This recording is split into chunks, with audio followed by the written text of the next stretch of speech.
Exam crack করার উদ্দেশ্যে লেগে থাকে, সেটা আইএএস হোক, ডাব্লিউবিসিএস হোক বা সিজিএল হোক।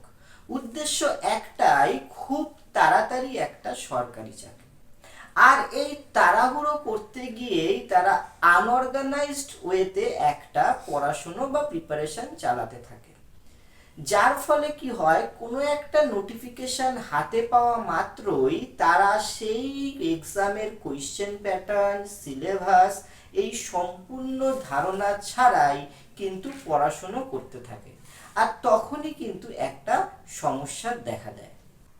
আজকে যেই টপিকটি নিয়ে আমি আলোচনা করব সেটি হচ্ছে role of patience and mind game in competitive exam.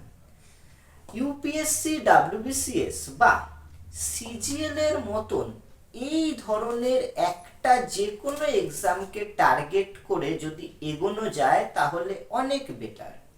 এর কারণ কি না, এর কারণ হলো একটাই, যে এই এক্সামগুলোর সিলেবাস অলমোস্ট অন্যান্য প্রায় সমস্ত এক্সামের সমান, অথবা প্রায় 19-20-এর পার্থক্য।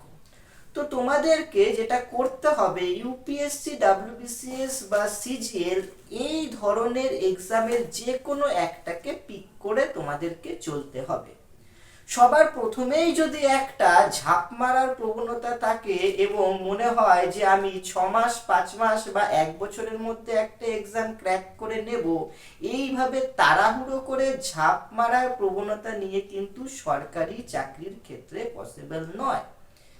সরকারি চাকরিতে নিজেকে প্রতিষ্ঠিত করতে হলে, একজন সরকারি এমপ্লয়ি হিসেবে নিজেকে দাঁড় করাতে হলে অবশ্যই তোমার মধ্যে কিন্তু পেশেন্স থাকা প্রয়োজন। তাই তোমার প্রিপারেশনটা থাকতে হবে একটা নির্দিষ্ট ওয়েতে, একটা ডেফিনিট স্ট্র্যাটেজি ফলো করে। এবং ফার্স্ট অফ অল তোমার চয়েস, তোমাকে এই এক্সামগুলো যেগুলো আমি মেনশন করছি, ইউপিএসসি, ডাব্লিউবিসিএস অথবা সিজিএল বা আইবিপিএস, এই 4টে ক্যাটাগরির মধ্যে যে কোনো একটা টাইপকে তোমাকে সিলেক্ট করতে হবে, পিক আউট করে দিতে হবে।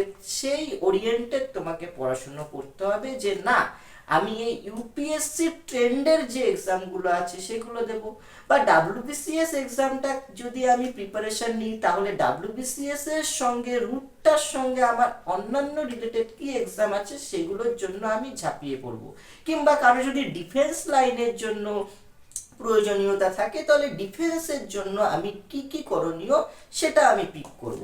তো সবার ফার্স্ট টার্গেট নিতে হবে যে এই এক্সামগুলোর মধ্যে তোমাকে যে কোনো একটা সুনির্দিষ্ট প্যাটার্ন এবং সুনির্দিষ্ট একটা ক্রাইটেরিয়া ম্যাচ করার এবং সেই অনুযায়ী প্রিপারেশন শুরু করার। দ্য ফ্যাক্ট ইজ, স্টুডেন্টসরা যে সবসময় এই ভুলটা করে থাকে সেটা নয়। বিভিন্ন পারিবারিক চাপ, সামাজিক চাপ, পারিপার্শ্বিক চাপ, এর পাশাপাশি রয়েছে বিভিন্ন অ্যাডভার্টাইজমেন্ট, প্লাস বিভিন্ন সোশ্যাল মিডিয়া প্ল্যাটফর্মের যাবতীয় বক্তব্য, যাবতীয় মতামত। এই সমস্ত কিছু একটা স্টুডেন্টকে যখন চারপাশ থেকে ঘিরে ধরে তখন সেই স্টুডেন্টসরা কনফিউজড হয়ে যায়। যে স্টুডেন্টস বা তোমরা যারা অ্যাসপিরেন্টস আছো, তোমরা যারা ইউপিএসসি বা ডাব্লিউবিসিএস এর মতন এক্সামের প্রিপারেশন নিচ্ছ বা নিতে চলেছো বা পিক আউট করে নিয়েছো, অলরেডি সিলেক্ট করে নিয়েছো যে না আমি ইউপিএসসি বা ডাব্লিউবিসিএসটা আমার রুট এক্সাম, সেই ওরিয়েন্টেড পড়াশুনো করব। সবার প্রথমেই যেটা করতে হবে, ভেবে নিতে হবে তোমার এই রাস্তা, এই চলার পথের রাস্তা, অর্থাৎ এই প্রিপারেশনের রাস্তা কিন্তু সুগম হবে না। এই প্রিপারেশনের রাস্তাটাকে তোমাকে নিজেকেই সুগম করে নিতে হবে।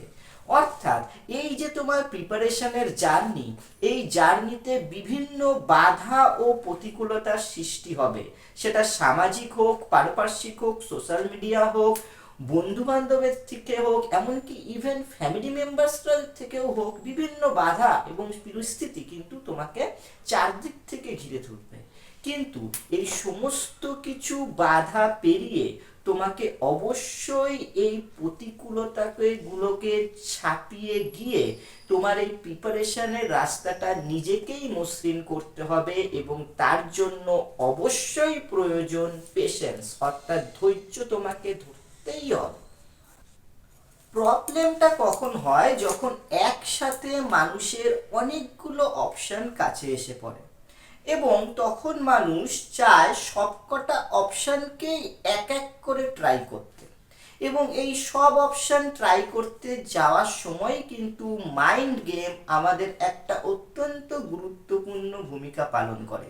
এই মাইন্ড গেম নিয়েই কিন্তু আমাদের প্রতিটা মুহূর্তে চলতে হয়। ফর এক্সাম্পল, আমি যদি এক্সাম্পল সহকারে বলি, তোমরা যারা সিজিএল বা ধরো আইবিপিএস, ব্যাংকিং এই ধরনের এক্সামের জন্য কেউ যদি ট্রাই করে, তাহলে তার টার্গেট অবশ্যই বুঝতে হবে যে সে ম্যাথ, রিজনিং, ইংলিশ এই সাবজেক্টগুলোকে ফোকাস করে এগোচ্ছে। আবার অপরদিকে কেউ যদি ইউপিএসসি বা ডাব্লিউবিসিএস এর মতো পরীক্ষার জন্য প্রিপারেশন নিতে থাকে, তাহলে অবশ্যই তার ফোকাস থাকবে জিএস অর্থাৎ জেনারেল স্টাডিজের দিকে তার ফোকাস রয়েছে। কিন্তু একই সাথে এই আইবিপিএস, ব্যাংকিং বা ইউপিএসসি বা ডাব্লিউবিসিএস এর মতন এক্সাম দুটো একসাথে প্রিপারেশন নেওয়া সম্ভব নয়, এবং এই দুটো যদি একসঙ্গে সব অপশনই আমি নেব, সেক্ষেত্রেই কিন্তু তৈরি হবে একটা ফ্রাস্ট্রেশন এবং ডিপ্রেশন, এবং তার থেকেই কিন্তু স্টুডেন্টদের মধ্যে পাজল হওয়ার সম্ভাবনাটা অত্যাধিক পরিমাণে বেড়ে যাবে এবং সে কোনো এক্সামই ঠিকঠাকভাবে ক্র্যাক করতে পারবে না। আমাদের ব্রেন সব সময় যে বিষয় নিয়ে ভাববে বা বারবার যে কথাটি ভাববে, তো আমাদের জীবনে কিন্তু সেই জিনিসগুলোই ঘটবে, এবং that is called the power of positive manifestation. কাজেই তোমার চিন্তা ভাবনা পজিটিভ থাকতে হবে। জীবনের চারপাশের যে নেগেটিভ চিন্তা ভাবনা, নেগেটিভ ব্যক্তি বা অন্যান্য লোকেদের সমস্ত কথাবার্তা থেকে নিজেকে বাঁচিয়ে রাখতে হবে। তুমি যদি একটা এক্সাম সাপোজ ডাব্লিউবিসিএস কে টার্গেট করে এগিয়ে যাও, তোমার চারপাশ থেকে নানা রকম নেগেটিভ কনভারসেশন, নেগেটিভ চিন্তা ভাবনা তোমাকে জড়িয়ে ধরতে পারে, বন্ধু বান্ধবী, ফ্যামিলি মেম্বার্স বা চারিদিক থেকে যাই হোক, এনি হাও। তো তুমি একটা এক্সামের জন্য ধরো প্রিপারেশন নিচ্ছ, সেই সমস্ত যাবতীয় আপস অ্যান্ড ডাউনস তোমার জীবনে আসবে, এবং এই আপস অ্যান্ড ডাউনস গুলোকে তোমাকে পেশেন্স সহকারে কন্ট্রোল করতে হবে এবং গ্র্যাজুয়ালি তোমাকে এগিয়ে যেতে হবে। সরকারি চাকরি যে রাতারাতি পাওয়া সম্ভব, এটাও সঠিক কথা নয়, আবার তোমার দ্বারা সরকারি চাকরি হবে না, এটাও কিন্তু একদমই সঠিক নয়। কাজেই সরকারি চাকরির জন্য যেটা দরকার সেটা হলো সাধনা। ইয়েস, সরকারি চাকরি হলো একটা সাধনার বিষয়। সরকারি চাকরির প্রিপারেশন মানেই যে সেটা জ্ঞান বাড়ানোর কিন্তু প্রিপারেশন নয়, যে তুমি মাস্টার্স করছো, পিএইচডি করছো এবং তারপর একটা রিসার্চ ওয়ার্ক করে জ্ঞান বাড়াচ্ছ। কম্পিটিটিভ এক্সাম কিন্তু একদমই একটা জ্ঞান বাড়ানোর এক্সাম নয়, ইটস আ মেন্টাল গেম। তোমাকে একটা মেন্টাল গেম খেলতে হবে, এবং এই মেন্টাল গেম অ্যাক্টিভলি খেলে আর পাঁচজন অ্যাসপিরেন্টস, আর পাঁচজন স্টুডেন্টসদের তোমাকে কিন্তু এই এক্সাম সেন্টারে বিট করতে হবে। কাজেই তোমাকে তোমার পেশেন্স রেখে একটা মেন্টাল গেম খেলে একদম কুল মাইন্ডেডলি, শান্ত মনে তোমাকে কিন্তু এই খেলার মাঠে লড়তে হবে, এবং অন্য অ্যাসপিরেন্সদের থেকে তোমাকে কিন্তু বিট করে তোমার জয় ছিনিয়ে আনতে হবে। এটাই হচ্ছে কিন্তু প্রধান লক্ষ্য বা উদ্দেশ্য। সুতরাং যতদিন তুমি সরকারি চাকরির প্রিপারেশন নিচ্ছ, ততদিন তোমাকে ধৈর্য রাখতে হবে। আমি সাধারণ ছাত্রছাত্রীদের পাশাপাশি যারা ওয়ার্কিং অ্যাসপিরেন্টস, বিভিন্ন প্রাইভেট সেক্টরে কাজ করছে অথবা কোনো পাবলিক সেক্টরে কাজ করছে এবং হায়ার কোনো পোস্ট বা পজিশনের জন্য প্রিপারেশন নিচ্ছে, তাদেরকেও আমি গাইড করি। তাই সেক্ষেত্রে তোমাদের একটা সুনির্দিষ্ট টেকনিক, ডেফিনিট স্ট্র্যাটেজি ফলো করে এগোতে হবে। সারাদিনের কাজকর্ম, চাকরি এবং অন্যান্য দৈনন্দিন জীবনের যাবতীয় কাজকর্ম করার পরেও তোমাকে কিন্তু এই প্রিপারেশনটা ডেইলি লাইফের একটা পার্ট হিসেবে মনে করতে হবে। অর্থাৎ তোমার চাকরি করে আসা, বাড়ির অন্যান্য কাজকর্মের পাশাপাশি যেরকম আমরা রেগুলার খাওয়া দাওয়া করছি বা অন্যান্য যে সমস্ত কাজকর্ম আমাদের সঙ্গে জড়িত রয়েছে, এই সব কিছুর পাশাপাশি একদম মেন্টালি একটা সেট আপ নিয়ে রাখতে হবে যে it's also a part of life. অর্থাৎ এই সরকারি চাকরির প্রিপারেশনটা, পড়তে বসাটা রেগুলার বেসিসে, এটাকে হ্যাবিটে পরিণত করতে হবে।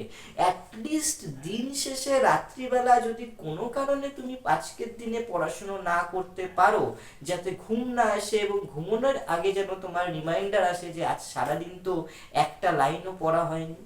কাজেই try to feel like that, এবং মনে করো যে এই প্রিপারেশনটা যারা মেন্টালি একদম সেট আপ হয়ে গেছো এই এক্সামের জন্য, যে আমার এই প্রিপারেশনটা it's also a part of my daily life. সুতরাং তাড়াহুড়ো করলে কিন্তু একদমই হবে না।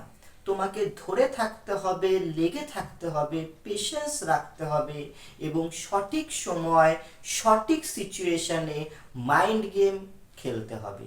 এটা অনেকটা ক্রিকেট খেলার ব্যাটসম্যানদের মতন। ব্যাটসম্যানরা যেভাবে ঠিক একটা সঠিক বলের জন্য অপেক্ষা করে, যে যেই এই রকম আমার আয়ত্তে যদি এই বলটা পেয়ে যায়, সঠিক বলটার জন্য কিন্তু অপেক্ষা করে অনবরত, এবং যেই মুহূর্তে সে একটা সঠিক বল পায় সেই মুহূর্তে কিন্তু একটা ছক্কা মারে।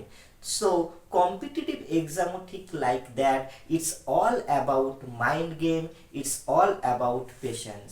With that, this is Prosenjit Sikdar signing out from Evolution, a Point of Success. Till we meet next, keep studying, keep watching and keep sharing. Don't forget to subscribe, like and comment. Bye. Take care.